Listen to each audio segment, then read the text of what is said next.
right, folks, welcome once again, everybody, to Irish Sports Daily Power Hour. I'm your host here, Mike Frank, with my good buddy Jamie Uyeyama, and lots of news going on right now with Notre Dame football and recruiting. So wanted to mention once again, if you're not a member of Irish Sports Daily, you can go to the front page, click on the premium section, and you can sign up today.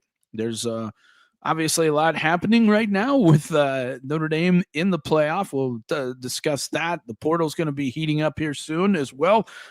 Recruiting just ended. We'll talk a little bit about that as well this week. And we have some questions from ISD customers. And if we have some in the chat as well that we can get to, we'll do that as well. So we are also on our YouTube Live. So if you haven't checked out Power Hour on our YouTube channel, you can search for Irish Sports Daily. You can find the show live where Jamie and I broadcast it. Greg Flamong also comes on. He produces the show and adds some comments as well. So you can check us out. There's also lots of stuff to check out on our YouTube Live channel. So make sure when you get there, you subscribe and click the like button. That helps us, and it'll also allow you to know when we're going live and when new videos have popped up. So make sure you subscribe and like the channel as well. All right. Also, we wanted to mention our sponsor, which is ESQ Clothing. ESQ has been making the best handmade custom suits, sport coats, tuxedos, and shirts for the last decade. You've seen them featured on GQ, ESPN, USA Today, and you've seen them dressing your favorite players and coaches. ESQ only gets the best fabric from Italy and England's top mills. With over 40,000 fabrics to choose from, you're guaranteed to look your best. Go visit esqclothing.com and book your appointment. Mention ISD and get 10% off your entire purchase. Don't forget as well, we've got the Christmas special from ESQ. It's 25% off now with ISD on esqclothing.com. Not eligible for gift cards. So we got the Christmas special. Ge's in a giving mood. Ge's excited. The playoffs. Notre Dame's a playoff team. Everyone's jacked up for it. Ge's jacked up. 25% off. Code ISD on all online items there. Check it out. It's good stuff. All right, Yama, certainly there's been a lot of stuff to get excited about here. Notre Dame did not play. We did get to watch the games. And then, of course, the rankings came out. And Notre Dame ended up with the number 7 seed. They're going to host a game on Friday. I believe it's at 8 o'clock Eastern on the 20th of December. And they will be facing Indiana.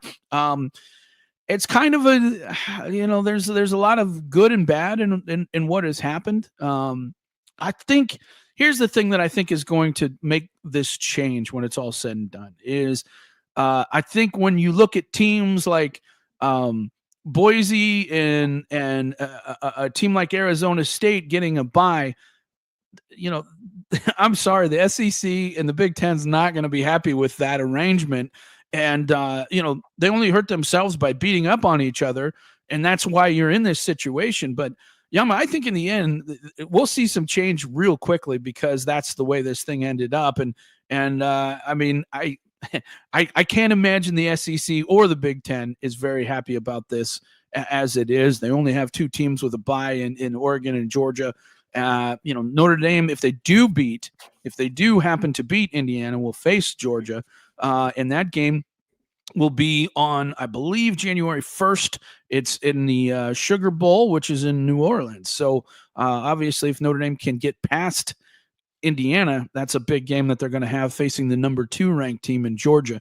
First of all, let's talk about this. Do you think that this is going to stir things up? Because I cannot imagine, with Alabama being out, some of these teams being in, some of these teams getting a bye, I can't imagine they're going to be happy with this situation. Your thoughts?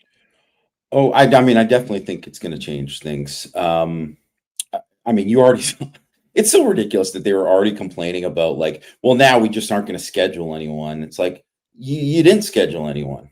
You just played, beat each other. Yeah, you lost to your teams in conference.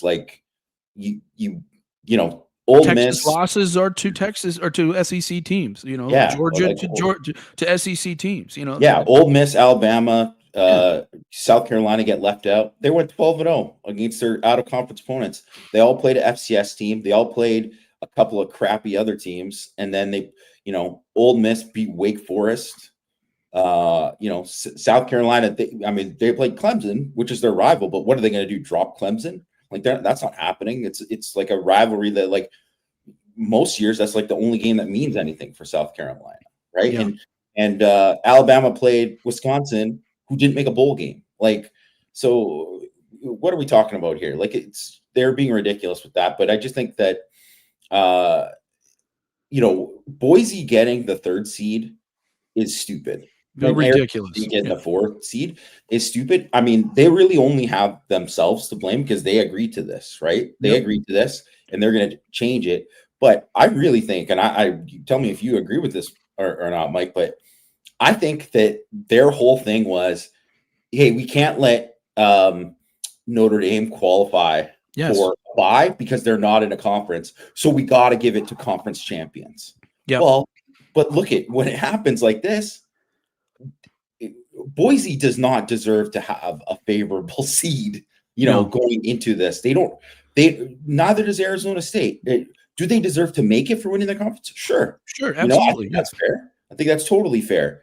But you don't deserve anything else. Like, you don't deserve a ranking of anything else. Like, can you imagine too if they just decided like Clemson just all of a sudden got the 4 seed? Would have been ridiculous. And they could have. They could have. You know what I mean? They could have easily done that, right? And like Boise, basically they're dining off of they played a close game against Oregon.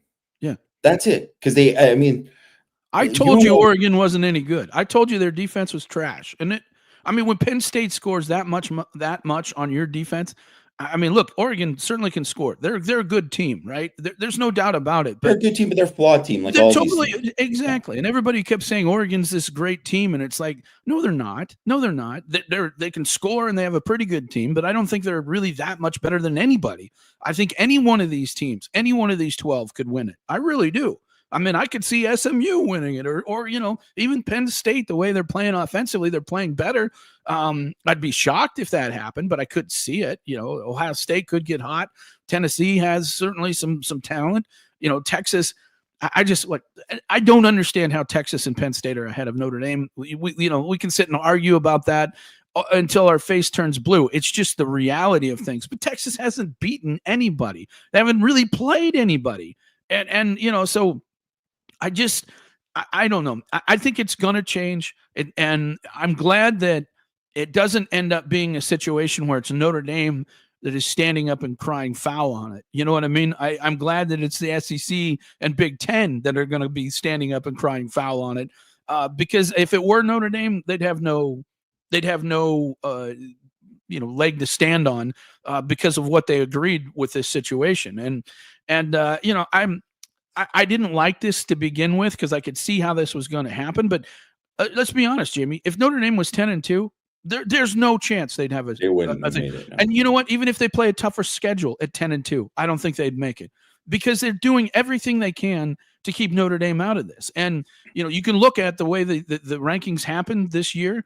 And look, Notre Dame got penalized because they didn't play in a national or in a conference championship game. They're the only team that got penalized because they didn't play in a national or a conference championship game. When you look at all the other teams that didn't play, Ohio State, all these other teams that didn't have to play in a conference championship game, nothing really impacted them at all, but it certainly impacted Notre Dame. And I'm not going to sit here and whine and cry about it because it is what it is. I do think because of what happened here, though, and because of who it happened to, you'll see a change next year. And, I don't think you're going to see guaranteed seeds that are coming from conference championships. I think it's going to be 1 through 4. And if they try and look, if I'm Notre Dame and I'm Pete Bavacqua and they want to try and renegotiate this and they try and say, sorry, you're out. I'd say, no, that's not the way this is going to work. All right. You guys tried to do it your way. Right. And you screwed this up. And now all of a sudden, because it didn't turn out to be the way you wanted it, now you want to change it and still try and keep us out. No, that's not going to work. If it's good for you that you get, if you're ranked in the top 4, that you get one of these seeds, then Notre Dame should get one too. If we've earned the right to be number 4 or number 3 or number 2 or number 1, then we have the right to get a bye like everybody else. I hope that Bavacqua is very, very strong with this. And what needs to happen, Jamie, what needs to happen more than anything is Notre Dame needs to show that, hey, we're here to stay, right? They need to beat Indiana. They need to beat Georgia. They need to go into that championship game somehow and perform well. If they do that, they're going to have so much more power when this negotiation happens than if they get, beat by Indiana. If they get beat by Indiana in this game, they're not going to have a leg to stand on, and whatever it is what it is. But if you can go out and show that, hey, we're a team to be reckoned with, you pound on Indiana, you beat Georgia, you beat whether it be Boise, Penn State, or SMU, whoever shows up in that side of the bracket. If you do that, you're going to have a lot of clout to say what you should and shouldn't get. And, and I hope Vivek was strong in this regard in saying, look, just because it didn't work out for you doesn't mean you get to change the rules exactly the way you want it to be. All right. If it's good for you, it should be good for everybody. And I really hope that he's strong and making that point when it comes up, because it's going to come up for sure. And I don't know. I'm just thrilled it turned out this way. I mean, I don't like the way it for Notre Dame. It's probably not the best situation, but let's be honest. I think Indiana is a tough team, but I don't think they're like the toughest team out of this group for sure. Georgia with potentially Carson Beck being out, although Greg and I were talking, I'd almost rather play Carson Beck if Notre Dame gets to that game, because you're guaranteed he'll do at least two stupid things in the game, at least two, if not more, and we don't know what's going to happen with our new quarterback. But, the way I look at the situation is I'm glad that it worked out this way, because it will force change. And I think Notre Dame, if they're strong, will have a good, strong in this run, will have a good argument that, hey, you're not going to lock us out this time. So, Greg, you wanted to add something? Well, is there evidence that they don't respect Notre Dame, that they don't want Notre Dame in? I mean, I think what happened is they wanted to protect their conference title games, because those are the big money makers. Like, to me, it wasn't that they didn't respect Notre Dame. It's like there was so much talk about, because like teams. Yeah, I think there is though. I mean, why is Texas, who hasn't beat anybody ranked ahead of Notre Dame? Why is Penn State they were in the conference championship? Well, I understand that, but it doesn't matter. If you lose, okay, you can't say the conference championship has no bearing on what happens. It's a data point. That'd be like saying Notre Dame, they lost to Northern Illinois, but that's at the beginning of the year. They're a completely different team right now. It's the same thing. It's a data point you have to accept. And if you're going to discount Notre Dame and say you can't be part of this, 4 seeds, you can't get that bye, you cannot then discount them and say, oh, by the way, because you didn't play in a conference championship, we're going to put these 2 who did play and lost in front of you. That doesn't make any sense to me at all. Well, right, but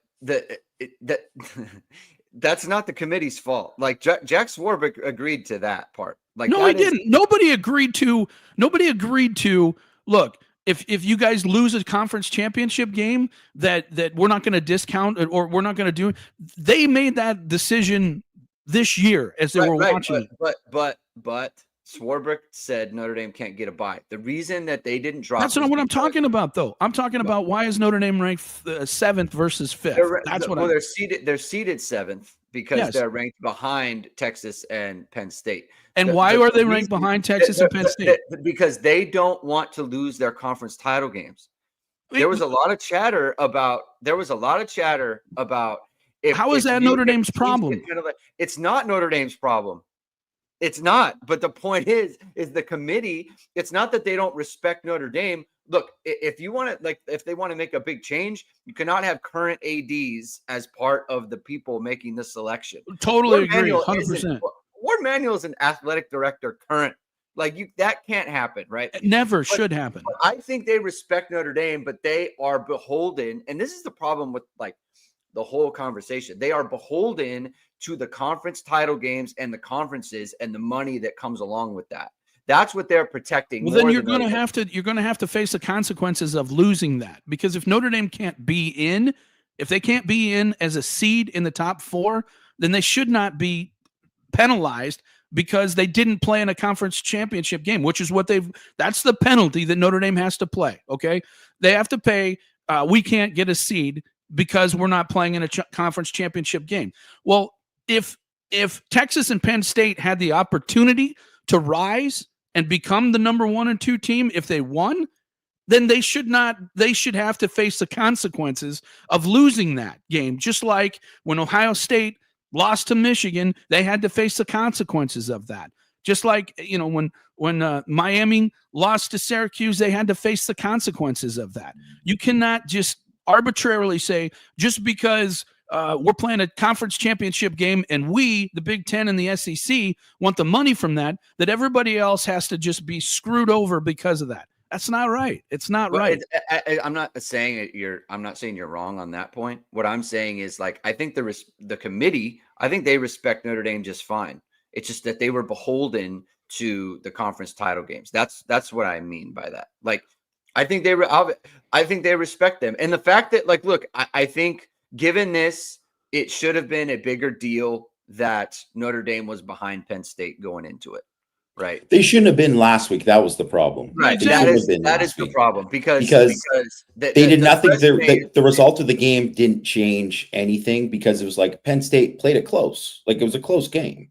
So if everybody kind of knew going in, and Christian did a great job of like running down all the different scenarios in that PC did on ISD, but it was like, in order for Notre Dame to get that 5th seed, everybody knew that Texas had to win the SEC.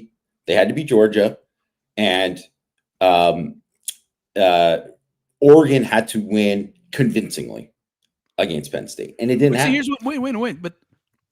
Wait a minute. So if you said convincingly, right, and say that did happen, well, they said that you can't discount, you can't, hurt a team for losing in a championship game.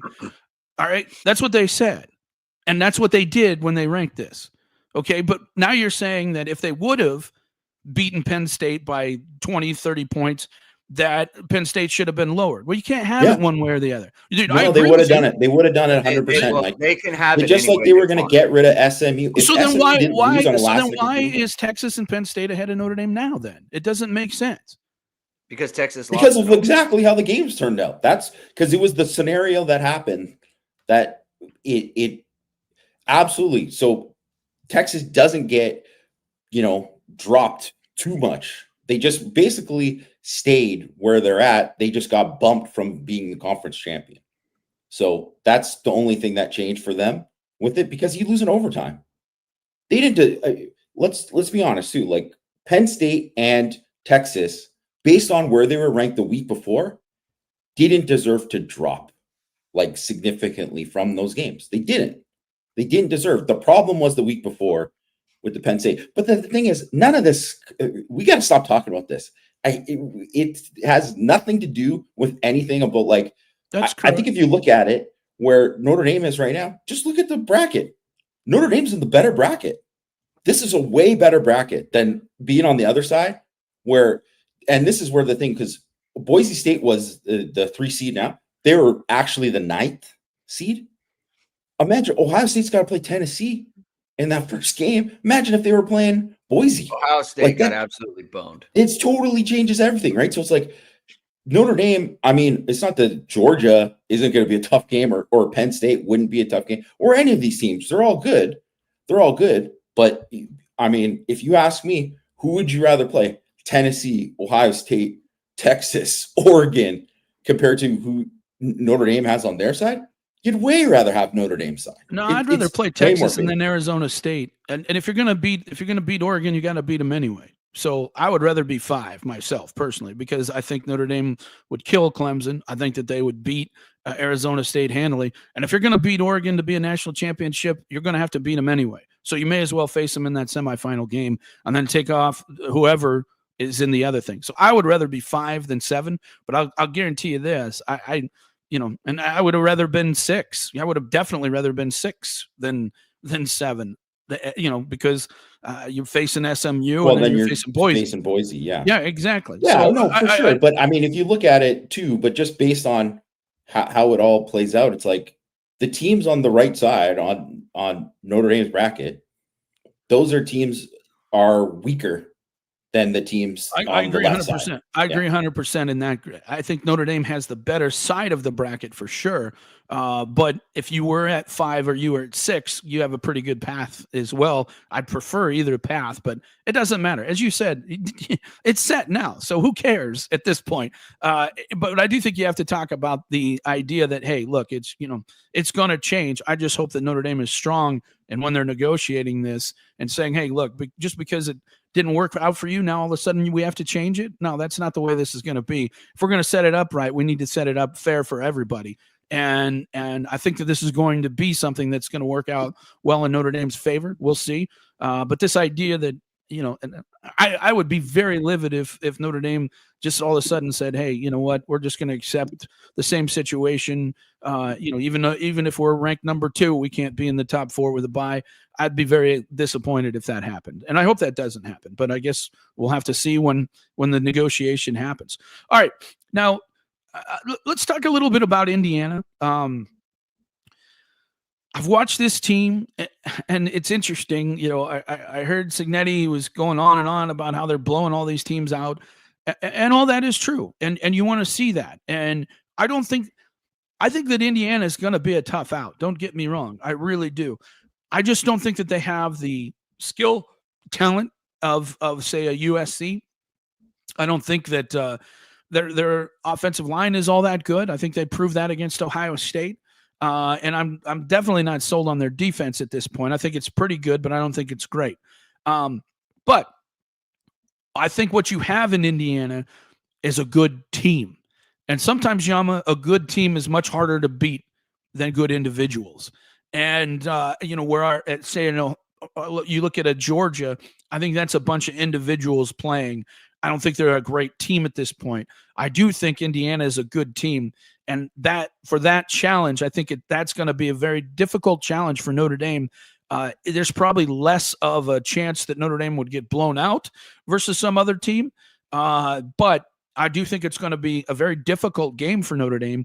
I'll be surprised if Notre Dame wins it by more than 10 because I just think Indiana's pretty good. They're not bad by any means, and they play as a team, and they usually don't beat themselves. They did in the Ohio State game, but that was very rare for them. So we'll see what happens.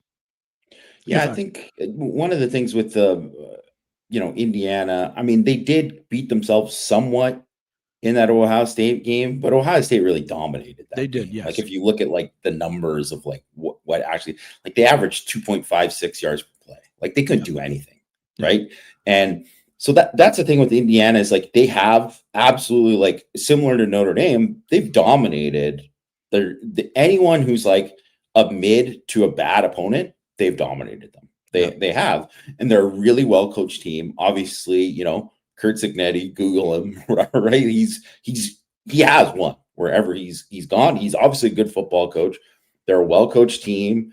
They have I would say, they don't have the same level of dudes that a lot of other teams have at multiple spots, but they still got some pretty good, athletes on their team, right? Like, their backs are pretty good. Like Justice Ellison, he's not a bad back, right? Like he's a 4-4 guy too, right? Like they got some, fast receivers, right? They don't have, they have like 3 guys that are like top of like the Big Ten in terms of like their on their defense too, right? Like the guys they got from James Madison.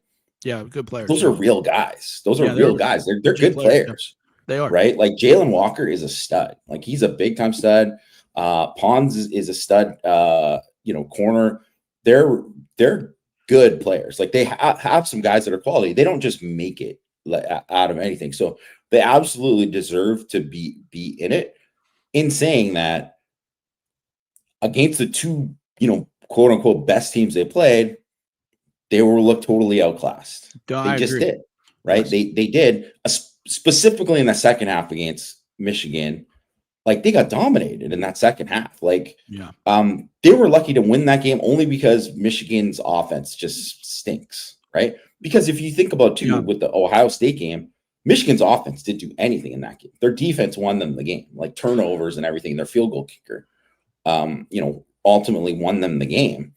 And that was, kind of it, right? Like, Yeah. Of basically what happened. So in the second half against Michigan, they ran 25 plays for 18 yards. Yeah. Like, that's pretty bad. Like, well, they got dominated. that's when Michigan found themselves as a team in that second half. That's where they finally came together as a team, and that's why I watched that game and I said, as you know, before the Ohio State game, I said I really think Michigan's going to give Ohio State a lot of problems, and they did, obviously. So, and I think that's what it boils down to. When they've had to face somebody, they just haven't looked near the same team. And a lot of times, when you're physically better than somebody, but you're also a really good team, like a team. I'm not saying a talented team, but a good team.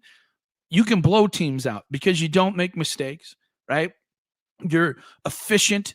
You're efficient on third down. You're efficient on first down. And those are the things that are the difference between blowing a team out and not. Whether you get turnovers, create turnovers, and you don't give up turnovers. All those things matter as far as the blowout type of situation. And so to me, I look at this game and I think this is going to be tougher than I think some people think. But I'm certainly not scared of Indiana by any stretch of the imagination. Notre Dame has to play well. And if they play well, they should beat Indiana. And then we'll see what happens, because I'd like Notre Dame's chances against Georgia. I really do. I think that Georgia at times can get hot, but they're just not a very good team, offensively or defensively. At times, defensively, they look great. At times, offensively, they look good, but they do a lot of stupid things as well. So, but to me, I think the big thing is, having Notre Dame have this time off to heal, I think is going to help Notre Dame quite a bit. Look, Indiana has the same situation, though. I mean, they didn't play last week either, so they've had the opportunity to kind of heal. They'll get better. They'll have the opportunity to coach. And so I don't think that there's much of an advantage for Notre Dame over Indiana as far as the time off, other than some key players like, Howard Cross and Jeremiah Love can get healthy, and maybe some of these others where I don't know the Indiana injury situation, but I don't remember too many guys that were elite guys that were out at the end of the year. No, they've been pretty healthy for most of the year. So to me, and before I move on, one thing I want to say, and I think it should be said, wasn't it refreshing that Notre Dame, Marcus Freeman got up there and didn't whine and cry like a little baby like all these other coaches did? I mean, it was just so refreshing that Marcus Freeman's just like, hey, we're happy to be here. We don't care who it is. Line us up. We're ready to go. And they just didn't sit and whine like all these other coaches. What is wrong with these coaches? They're such babies. I mean, how many of these coaches got on afterwards and just cried and whined and blah, blah, blah? And it's like Notre Dame got, messed over just as much as anybody else did in this. And it was just nice to see Marcus Freeman get up, represent Notre Dame in a way that was respectful to the opponent. And I don't know. I just have to put that out there because it's amazing when you start seeing some of these other coaches. And could you imagine if Kirby lost that game and, the way what would have happened to Georgia and the whining that would have started with that, it would have been unbelievable. So, all right. So, I wanted to also get to signing day. Certainly that has come and gone. I mean, the Madden Ferrero thing really was a surprise. And, it's interesting because when the USC linebacker coach suddenly checked out and decided he was going to take that head coaching job, I think a lot of people felt like that was the final straw. And it may have been the final straw in the end as far as what was the tipping point. But if you read his comments and everything, and you just kind of hear what has happened, kind of behind the scenes, I'm not even sure that was it. It almost sounds like it was a Manti situation, Jamie, where this just came. He just didn't know. He just didn't know until the very end. And if that's the case, I really like that. I like that it's not something where he feels like I wanted to go to SC and I'm disappointed because the coach left at the very end, and now I didn't feel like I could go to Notre or USC, so I had to go to Notre Dame. Um, I hope that that's the case, because I think he's going to excel if he has his head right, because he's a really good player. I really like his potential, and I'm excited to see what he can do. Your thoughts here?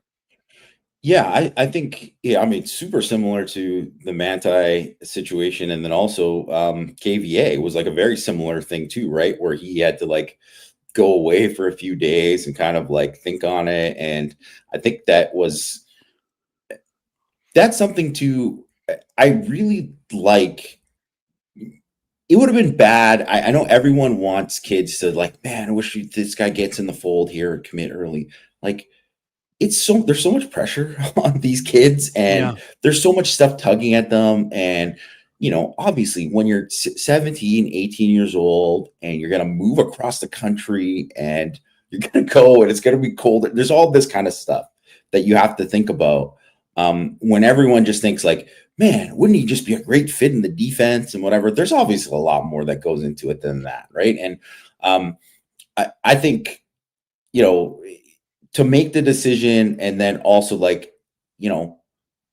not rush it and not make that decision without it, and like just being like, this is what I'm supposed to do. Because it would have looked, obviously, how bad would have looked if because he was, I mean, we thought he was going to announce for USC a few days before.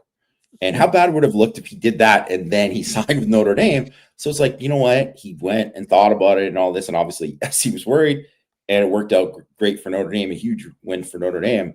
Man, I think he's a terrific player. I really do. I think he is, very similar to KVA in a lot of ways, in terms of like just a versatile guy that can play in coverage, super smart, instinctive, physical, downhill. He can rush off the edge. He can do a lot of these things. So he's got sub package value. He's someone that I think is probably going to be, I mean, he's going to come in. He's already 230 pounds, right? And he's a former safety. He can really run. He will come in and physically be ready to go right away. It'll all be about like how much, he can pick up the defense and all that kind of stuff. But I think one of the reasons why a guy like him is going to thrive at Notre Dame is because he has people before him that will mentor him and help him out. Not just obviously the coaching staff is going to develop him and all that too, but to have KVA before him in the class, like, that's huge. That's massive, right? Like, I think about what it really took for Manti Te'o to be like, hey, I'm going to go to Notre Dame. And it was like, I mean, obviously too, probably if Robbie Toma's not there, he would have come, right? And that probably wouldn't have happened without that. And he probably needed that, right? Like, he probably needed that. But it's different now, because there have been like a lot of Polynesian guys who've come and had success. There's a bunch of Polynesian guys in the team. So there's, obviously guys that, from like California that can really help him there too. And I just think right now, like Notre Dame, and not that they had a good culture, especially at the end of the BK era, right? They had really, really good culture, but like, I would say like right now, this is one of the things that has led them to have the success this season, is just the overall culture of the program, and how much, Marcus Freeman keeps talking about like team glory over individual glory. And not to say guys aren't selfish and want to make plays and do all that, but there definitely is a buy-in. You can see it. You can see it there, that no one is like too,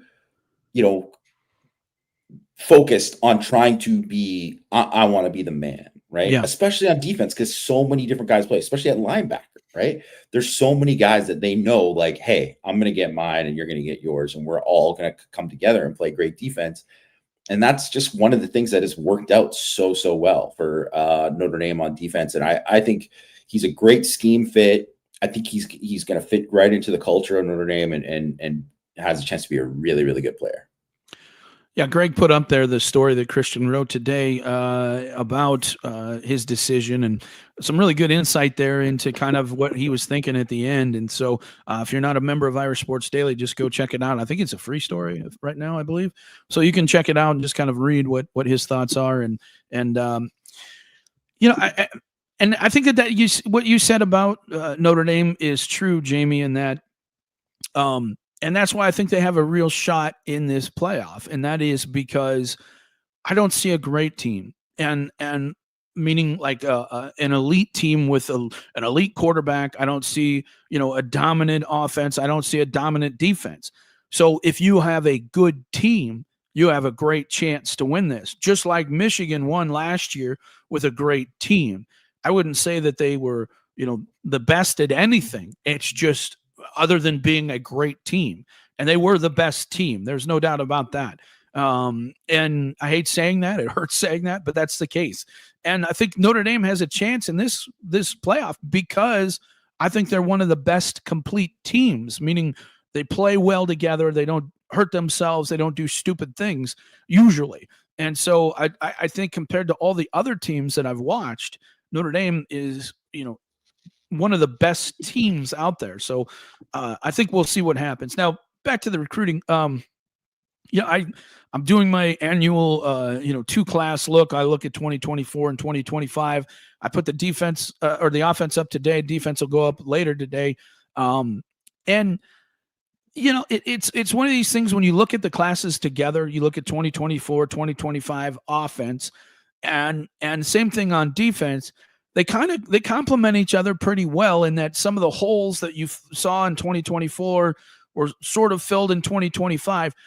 Here's my only problem with what I see in the recruiting right now is I like the upside. Like, we can talk about Notre Dame's wide receivers and how a lot of people think it's not a really good group. And if you look at the rankings, you could say, okay, I understand that they don't rank very well. But then when you watch the film of Jerome Bettis Jr., you watch the film of Burress, you watch the film of Scrap, and you're like, okay, well, maybe not now, but when you look at their potential and what they bring to the table, if these guys are developed, they could develop into, very, very high performing guys who could potentially even be, draft picks. Scrap's got the kind of body and speed to be an NFL player for sure. Same thing with Burress with his ability to run routes and this type of thing. And look, you can say whatever you want about Jerome Bettis Jr., but you don't average, over 20 yards a catch in that league unless you're pretty good. He played the very best of the very best in Georgia and had a good season. So when I look at the team and the recruiting, I don't see a lot of KVAs, a guy that's just going to come in and play right away. He was a known, right? Notre Dame has a lot of what I call projectable guys. If they can coach these guys up, they have the physical ability to be very, very good. And that's really the only negative that I see with the recruiting right now is you got too many projectable guys. If they hit, you're going to be in a very good situation. If they don't hit, we'll have to see what happens. But one thing I will say is this coaching staff does a very good job of coaching these guys. And I think other than interior defensive line, I think Notre Dame set up roster wise in a pretty good situation. Or I should say D-line altogether. I like the D-line. I like the potential of some of those guys, but there's a lot of boom and bust in some of those guys too. But overall, I think everywhere else they're in pretty good shape. Your thoughts here, Jamie?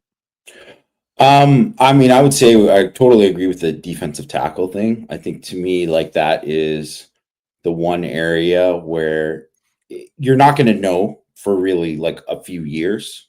Yeah. And generally that's how long it takes for anyone, right? Sure. Like there's just not too many guys that you're going to get those KVA type guys at DT. You're just not going to get many of them. I mean, Bryce Young is only playing because they don't have anybody. Yeah. Oh, yeah. And that's not to say that he's not going to be a great player, but and obviously you see his impact on special teams already and what he's doing, and he could be one of these guys. Like he's absolutely like if you're looking at like guys who could be like breakout stars in the college football playoff, he's got to be at the near the top of the list for Notre Dame. Yeah. So he could absolutely break out because I've seen him just get gradually better and better. And maybe this is just the point where he just like bursts and just, has a monster thing. But yeah, agreed. Like he wouldn't be a guy who would have played if not for those injuries and all that kind of stuff that's going forward. I really like the edge rushers.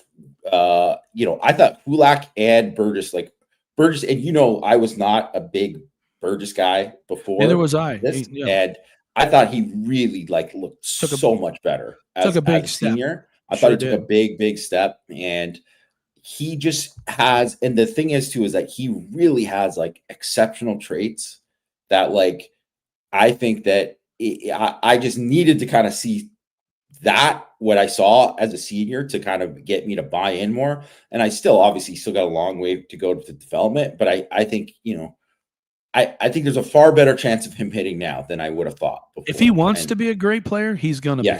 He has the physical ability to be. There's no doubt about it. Absolutely. Right. So, and I'm a big fan of Hulak. I think Hulak's going to be a really good player. But I think that, I agree. The main thing that you're looking at, because we're always talking, we're talking about right now about the college football playoff and like what it takes to win and all that. And like, let's be honest, like if Notre Dame didn't have Leonard Moore, even Bryce Young doing what he's doing at the thing, KVA, which is why I think like KVA not being available. I know they're deep at linebacker. They'll be okay without him. Like fine, whatever. But KVA still, as a freshman, was a guy that you're like, he's going to have one or two plays a game that could be like big plays in any game. Doesn't matter the opponent. You look at that sack in the Louisville game. That was a huge play, right? Like he can do that kind of thing. And having that kind of thing from a freshman, having, that, obviously Anthony Knapp doing what he's doing as a freshman, all that kind of stuff. Like if they didn't have that they would have been incredible trouble. Right. So they might get that because listen, no one thought Anthony Knapp was going to come and like, yeah, he's starting, like no one thought that. No one thought that he'd be doing what he's doing right now at the end of the year. He'd be looking like this. No one thought that Leonard Moore, I thought Leonard Moore was going to be a good player. I didn't think he was going to be like, hey, they're going to lose Ben Morrison if you would have said Ben Morrison's gone for the year, halfway through the year, you'd be like, well, hey, it was a nice season. That's Jaden Mickey's gone too. You know what I mean? Yeah, that's what you would have thought. Right. And Leonard Moore has been exceptional. Right. So to say maybe we don't know that some of these guys are going to be guys that go and help right away. But yeah, I think that's when we're looking at like every season means so much. And like they have a ton of guys coming back next year. They're going to be a very good football team again. Like they have a ton of young talent. There's so many guys who are freshmen and sophomores that are like been studs this year that they're going to be even better next year. Like, so I'm really, really high on what Notre Dame can be next year. But if you'd also like to have like, if you just adding a couple more pieces that can put you over the top, right? So, and you just pointed it out. If Notre Dame didn't have those guys this year, where would they be? Forget it. Maybe 8-4 or whatever. Yeah, totally. Yeah. Well, you mentioned KVA, and you can say whatever you want, but KVA was starting to become the blitzer that they need. Somebody like Marist that could just hammer through there and become a guy who can create havoc. And losing him, like I like the linebackers they have after him, or besides him, but I think he had kind of that power, that ability to just destroy people through there. Different. It's just a different player. And let's be honest, Notre Dame's gonna need pass rush in these games. And they didn't really, dominate against USC, which was concerning. It really was. I bet in that game he would have made one play that would have certainly. So that's the kind of thing that, which is also too, like, as kind of flipping it to like, why, like, not having Howard Cross in that game, like, I think if Howard Cross was in that game, it's like a different game in terms of what they do there, because he is going to disrupt things in a certain way that you're not going to get from. I mean, Donovan Heinrich has played, I thought, really, really well in his kind of stepping up and played, another guy who's exceeded expectations, but he's not Howard Cross, right? So there is a difference, and Howard Cross makes Mills better. He makes the whole D line better, right? So that's just one of those things that is going to matter. So I think when you're looking at it, like what I'm looking at, like kind of looking ahead to like 2026, you do want to see them. That has kind of been missing. And that's why I think Ferrero was so big, because I think Ferrero, right now he's the top of my list of guys that I think, Matt, we did superlatives, for signing day. And, he asked who's most likely to help in Miami. And Greg and I had different picks for it. But if I knew Ferrero was in the class, I would have said Ferrero, because I think, he would be that guy. So if you get 2 or 3 more of those guys in a class, that helps you get to that level for that next year where you're not waiting as long, right? Because if you think about like where Georgia's guys are right now, like the guys who are stars in Georgia's team, right? Like Malaki Starks and God, I forget the D lineman right now, but anyways, like they have guys that Mikal Williams. Yeah, those guys were good players as freshmen. Like they were good and helped right away as freshmen. And if you just get those guys in freshmen on a national championship team, so if you get those kind of guys, and you're not going to get like guys maybe that good every year or whatever, but just a couple more of those guys it can really, really make a difference every year. So I think that's just 2026.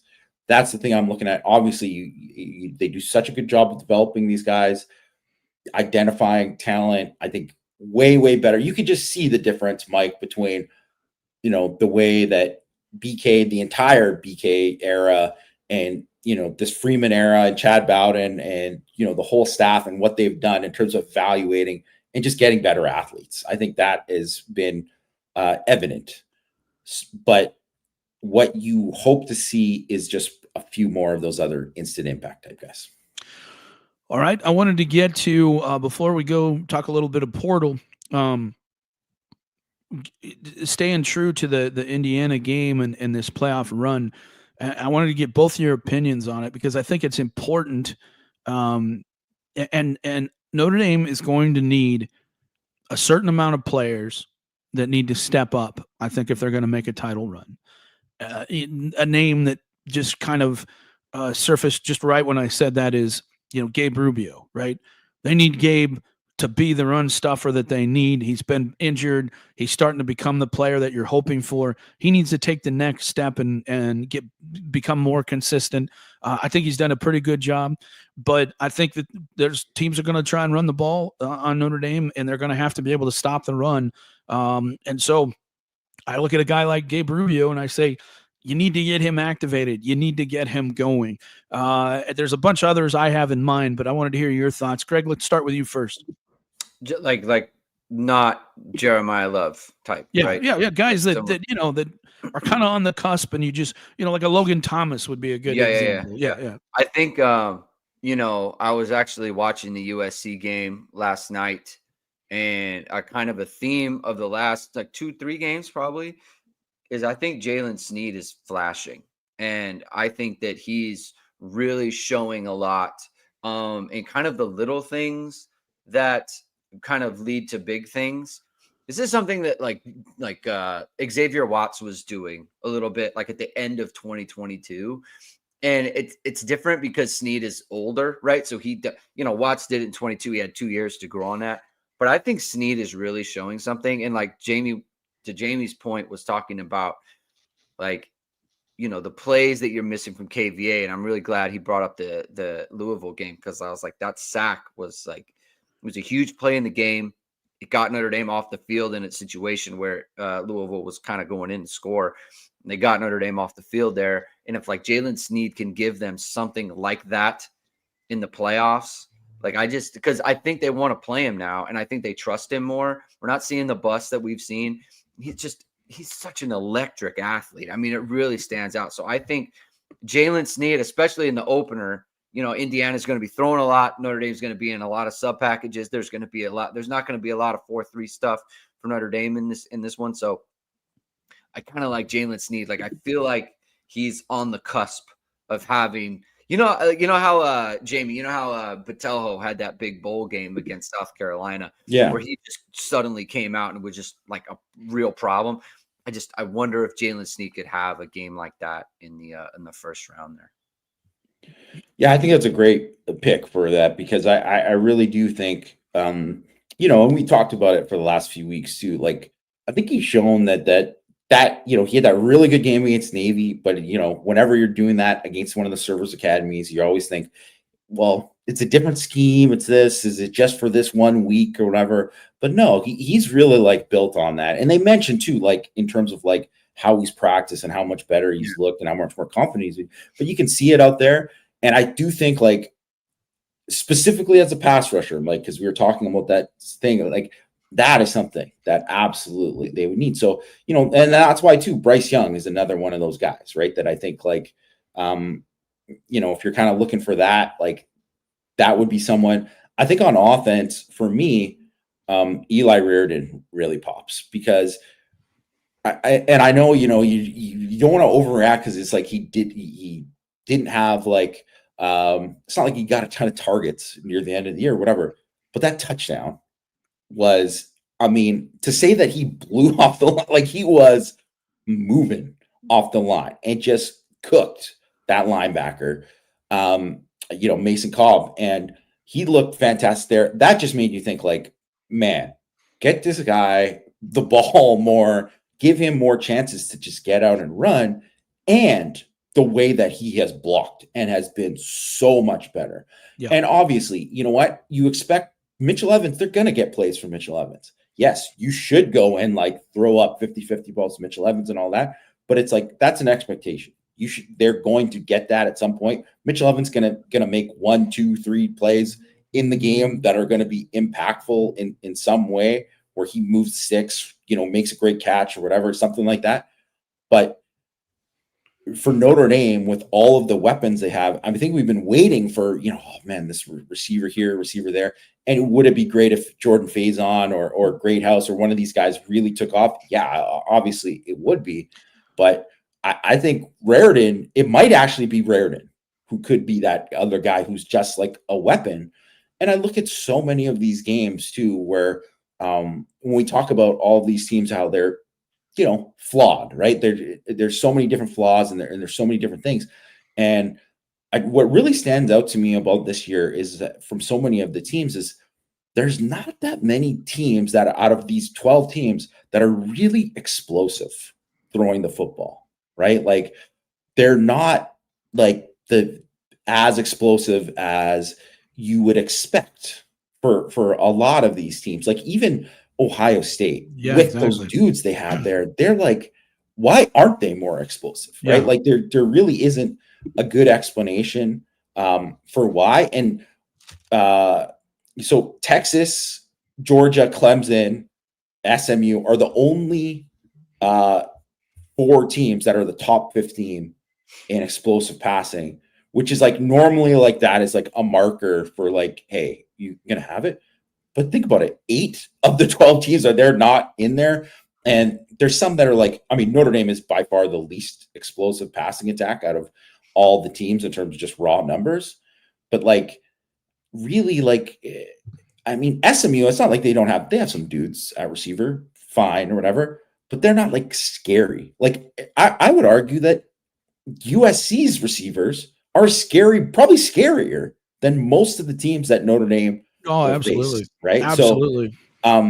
So I think there's so much is about matchups, and obviously look at Penn State and Tyler Warren and what he can do and how much of a matchup problem he is. One of the reasons why the guy's just having a monster season, it's not that he's a great player. He is a great player, but they throw him the ball a million times. Exactly. Like, they just get. They don't have anybody else. Yeah. Yeah. So as I'm thinking of this, and we're thinking about like, man, Bo Collins has struggled. You're not really getting that much out of Chris Mitchell and all this stuff. And who knows, we're getting like, I think you gotta. I think you have His to. tight ends can be a problem. They can be a problem. Yeah. I So think you sorry, got to Bill. figure out the wide receiver thing, though. I think that's got to be a priority number one for Mike Denbrock in these weeks. Is you got to get Jordan Faison playing up to his potential, and you got to get Bo Collins back to focused and catching every ball and fighting for every ball. For whatever reason, the second half of the season, he's just kind of gone into his head, and you're going to have to pull it out of him because they're going to need somebody who can be a dominant boundary player down the stretch here. They're going to need Jordan Faison to hit some big plays, and Great House is Great House, and he's going to be fine and blah blah blah. But at the end of the day, you need some guys at wide receiver who can make some big plays. And they got to get Jordan Faison figured out. They got to get him rolling. They got to get Bo Collins figured out. They got to get his head back into where he was at the beginning of the season. And, that's the job of, Mike Brown. He's got to get it. Mike Denbrock. Both those guys got to figure it out. Greg, anything you want to add to this before we move on? If I'm worried about anything, I guess it's the lack of progress at wide receiver. I think, Jamie, we just talked about, we just talked about Eli Raritan and the tight ends. Like that was a great point Jamie made too. Cause like in that USC game, there's a couple of opportunities they had Raritan on corner routes. I don't know where he was in the progression. So I don't want to, put it on Riley Leonard. He missed him or whatever. But it's like the route is run against a player who's trying to cover him and he looks explosive. Right. And like, we're just not seeing that at wide receiver right now. And it's not like they're not making plays. It's like there's, opportunities, but I'm not like, you asked this question about, guys that we could see break out or anything. There's not a receiver that comes to mind where I think, oh, this guy's on the verge. I think you're right about that. I think part of it though, is it's the design of the offense doesn't really allow it. And that's because look, you got three backs that are running. I mean, they run so much that there's just not a lot of options. Man. Then you throw in Mitch Evans and you throw in Eli Raritan, two guys you want to get the ball to. And then, so I don't think that and I'm not defending Mike Brown or whatever the situation is. I think Faison getting hurt certainly hurt his progress and that type of thing. The Bo Collins situation, is that on Mike Brown or is Bo Collins? That's just kind of his thing, because he never really put it together at Clemson either. So I'm not defending Mike Brown or anything like that. I just think that there has been circumstances that hasn't allowed these young players. You all know in playing sports that the more opportunities you have, the more opportunities for success. And when you have that success, it elevates your game so much that the next play you're more confident and you're more confident. I just don't think that they've had a lot of opportunities, and unfortunately we've had too many drop balls, and I think that hurts too. But when you got Love and you got Price and you got Riley Leonard running as well as they do, there's just not a lot of opportunities for the wide receivers, and I think that that's kind of hurt their ability to develop because they've had to build it the way they've had to build it, Yama. And they've been so explosive running. That's certainly the thing, right? So that's what makes it. Sure. I bet if it was 3 yards in a cloud of dust, they'd be throwing it deep a lot. Absolutely. More, But when you finish drives with a 70-yard touchdown, I mean, it just is what it is. Yeah. And every time they try to throw it deep, Leonard's throwing it to the defense too. Yeah. Well, that hurts too. You're right about that. You're right about that. And that's a little bit concerning heading into it. All right.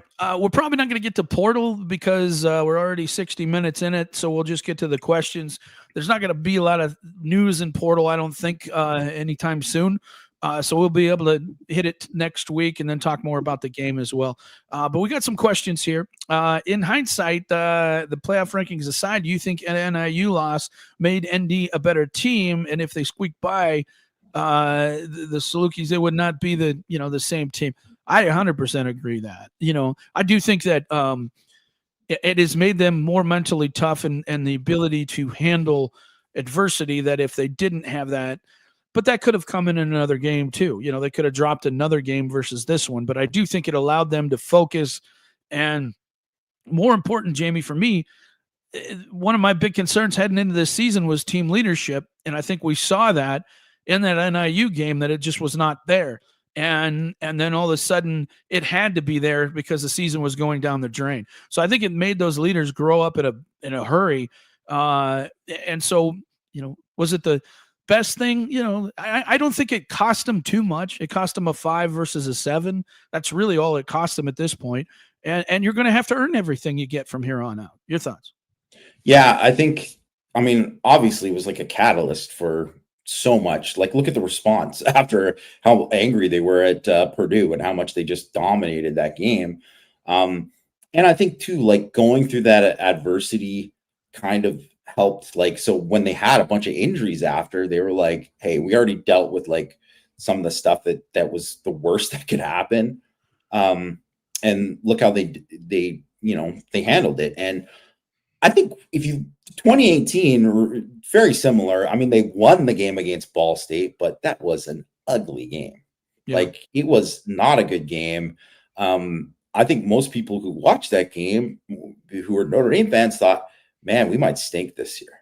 And it was a very similar thing after, because they beat Michigan the week before, just like they beat Texas A&M, and people were feeling good about the team and all that. And then it kind of got brought down to earth. Even though they won the game, it felt like a loss. And they really did not prepare well. It was like, there was some ugliness in that game. So I think sometimes you kind of need that in order to do it. Obviously, it's better in a win than a loss. Yeah. But the point is, it didn't ultimately matter because of how they played the rest of the year. And I think they've had this mentality of like finishing and just like keep fighting and keep fighting. And that's what's kind of led to them do that. Because I think even if they finished 11-1, but they were like kind of squeaking by some of these games, I mean, they're definitely not getting a home game, like maybe they're getting the 11th seed or something. I don't know, right? Like they may probably get in, but it's like, doesn't look all that pretty and they're not getting much respect. And now you look at it, we're like, man, Notre Dame, and not just have they played well, whatever, it's like they got a legit shot. They got a legit shot here. All right. Bronx wanted to know about a player on each side. We've already kind of talked about that to merge during the playoff run. We talked about that. Next question. What plays do you think ND will focus on an offense against Indiana? Do you think it'll be more RPO, run between tackles, take deep shots? What do you think, Yama? I mean, I haven't looked deep enough into Indiana's defense. I got to kind of watch them a lot more. And I'm going to do that this week. Look in the next couple of days. I'm going to have the scouting report out on them. So everyone kind of check that out on ISD. But I mean, I think ultimately you're going to do stuff to, that's part of your identity and what you are. And it's not like, you're going to game plan for certain specific things, but Notre Dame, even though they were like heavy RPO in that Stanford game, and that was like one thing that really like kind of propelled them, they haven't been like a big RPO team. And I just don't think that's going to be huge for them. It's going to be a piece of their offense.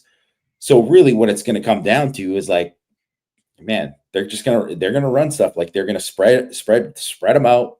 They're going to run inside zone. They're going to say, hey, add in these extra guys in the box if you want to stop us, because if you don't, we're going to run it on you. And, ultimately, like they're going to, if they don't have the numbers and they're not accounting for it, Notre Dame's going to run on them because that's just what it is. Yeah. All right, next question. What exactly are recruits asked to do when they work out with the coaches with an offer on the line? What do they want to see in order to extend an offer? I'll give you my quick thoughts on this. They just run them through a bunch of drills that show their agility and their ability. Now, if say it's a camp situation, of course they're going to try and take the best offensive lineman and put them against the best defensive lineman to get a good look at what that looks like. But if they're just showing up there, on an unofficial visit, they're going to get measured, all that type of stuff, that type of thing. If it's a quarterback, they'll probably have him throw some. If it's a defensive back, they'll run him through defensive back drills, that type of thing. Anything you want to add, Jamie? Yeah, I think we've seen so many guys, and thanks to Notre Dame for giving us access to a lot of these camps that we've been able to go to, where they've evaluated guys that are like currently on the roster or commits or just signed with Notre Dame that we got to see in person, and they like earned offers. And they do a lot of stuff where it's basically at these camps, and they do competition stuff, and that stuff does matter, but a lot of it is like individual, because they want to see certain things. Like they want to see, how does this guy open up? How does this guy get coached? How's he going to respond to this? Hey, we're going to push guys here. We're going to do, hey, guys that are really looking at, they're going to get asked a little bit extra of, and how are those guys going to respond to it, right? So, and it's obviously different for different positions, and they're working out, but like, I think, you get a really good idea from a lot of these kids, like of what they're going to do and how they compete in those settings, right? Because if you come there and you don't compete at a certain level, or, hey, we thought you were this athlete, but compared to this other guy, you're just not as fluid. You're not as whatever. That stuff really matters. All right. Do you foresee anybody hitting the portal before December 20th? I mean, I'd be surprised. These kids all at this point have an agent, right? And that agent is looking out for their future. And so that agent's contacting schools and saying, hey, my guy would be interested in your school. What do you have to offer? Notre Dame's working their back channels, this type of stuff.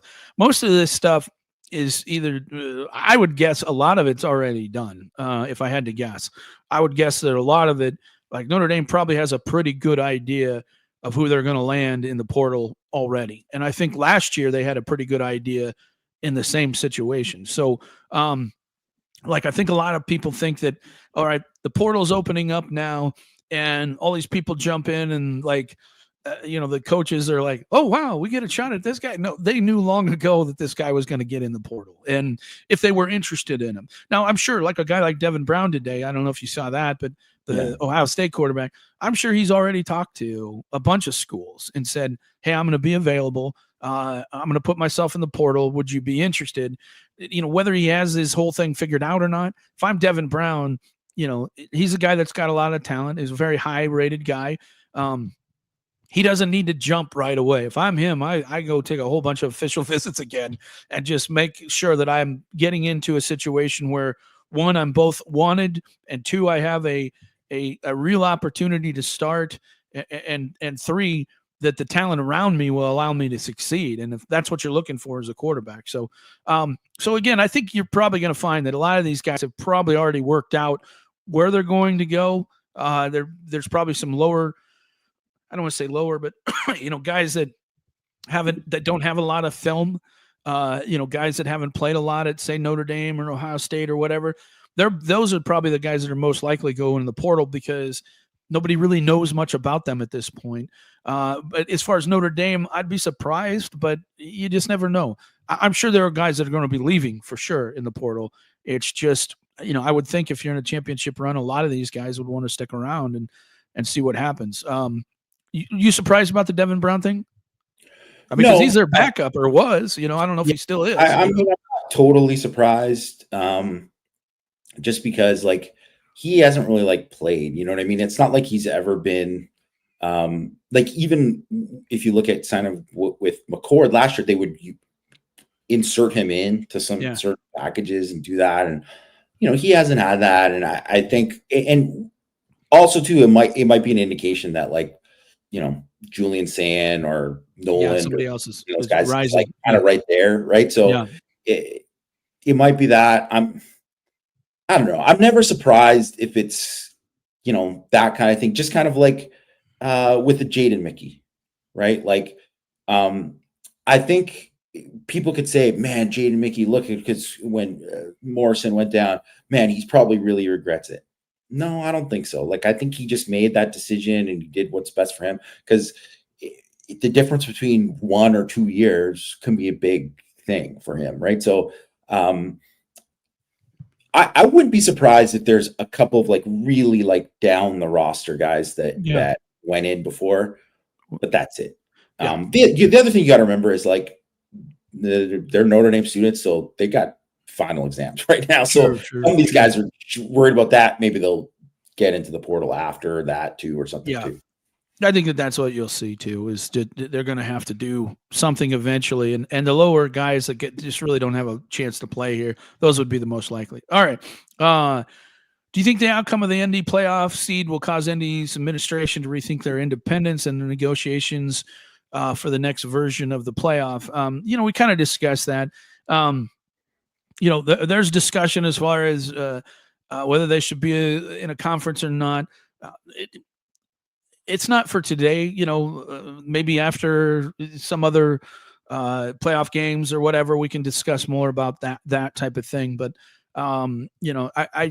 I don't think that, I think what'll happen is with the way it's gone right now is the SEC and the Big Ten are going to throw a fit. They're going to say, we're not going to give these conference championships this again.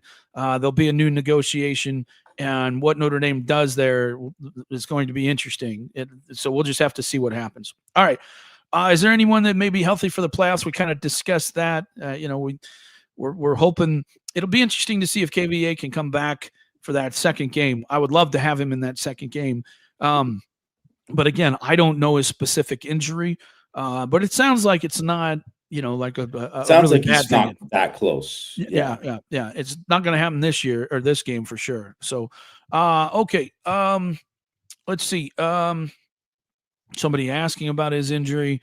We kind of hit on that. How does it impact the cold weather have on a passing game? And what temperature roughly do you think this effect will really start to kick in? Also, what kind of rushing attack does Indiana have? As far as the passing game goes, Indiana's going to, it's cold. It's not as cold down there as it is. Southern Indiana is definitely a lot warmer than northern Indiana. You're not going to get as much snow. It's certainly not the kind of wind and stuff that Notre Dame gets, and the elements. They don't get as much rain and that type of stuff either. So, I don't think it'll be much of an advantage. Really, I really don't think it'll be much of an advantage to Notre Dame, but it is. I mean, I'm from Nebraska. Catching a ball when it's really cold out as a receiver, it hurts. It hurts, especially if you got a guy who can throw the ball with any sort of velocity. And it's just a concentration thing. You just got to get better at focusing it. But I don't think it'll be that big of an issue in this game. Jamie, any thoughts for you? No, unless the wind, right? Unless the wind really picks up. But what do you think that favors if the team needs to rely on running the football? Do you think that favors Notre Dame? I think it favors Notre Dame. I do too. I think it definitely does, because I think that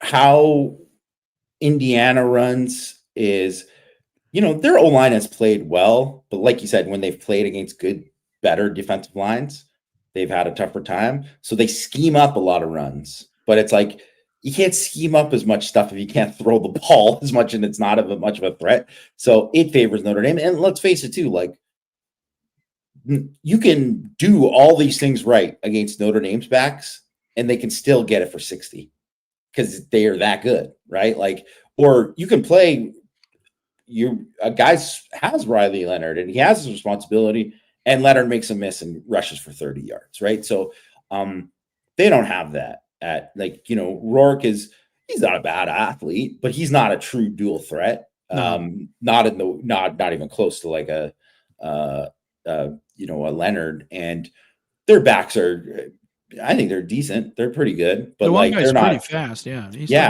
But they're not nearly on the level of the game. And I really think too, if you think about it, like they have probably 3 receivers that I would say, like, these guys are all pretty good. Like, and 2 guys who've been like really explosive this year that are guys to kind of like watch out for, and they can run. So if they can't do some stuff vertically, that'll hurt them. And that this is one of the things too, that like Rourke, he's someone, if you take away that first read, he sticks on it. And I think that's something where Notre Dame and Al Golden, they're so good at doing that, at taking away, like making that guy think back there. Anyone who's not like a true dual threat it has a tough time against Al Golden's team. It's just what it is. All right. Last question is about officiating. Who's going to be officiating for each game? I don't know the answer to that. What I will say is, I don't think it's going to be as big of an issue as some of these other situations, because just like the playoffs in the NFL, the NCAA is going to take their best officiating, crew from whether it be the SEC, the Big Ten, the ACC. They're going to take the very best of who they have, and that's all. They're graded every week, and by what they do, and so you're going to have the best officials in the game. I don't, and to be honest with you, Jamie, I don't think that in this type of a game that you're going to have any sort of real bias in this. These guys that are the best at what they do, they take a real pride in that, and it is an honor as an official, to be rewarded as being, very efficient. And it is something that they strive for. A lot of these officials do take it seriously. I know a lot of fans think, oh, well, these refs are going to make it, difficult because they don't want Notre Dame to win, or these refs are, and we've seen some bad officiating. Let's be honest. There's been some terrible, absolutely atrocious across the board, but it is everywhere. But I do think it's going to be, you're going to get the best that's available. And so I'll be surprised if it's a big problem, but I guess we'll see. Anything you want to add? Go ahead, the refs are a disgrace of all the time, but like we do need to be honest. Like what do the networks want? Do they want Notre Dame, Georgia, or they want Georgia, Indiana? Like, yeah. They're not going to be. There's not going to be any sort of bias in Notre Dame Stadium. Notre Dame is not getting. They're not getting screwed in this game. They're not getting screwed in this game. I don't know that every call will go in a way that. Chris Walls mentioned that it's Big 12 refs as well. So props to Chris Walls for already doing that research. I wouldn't know.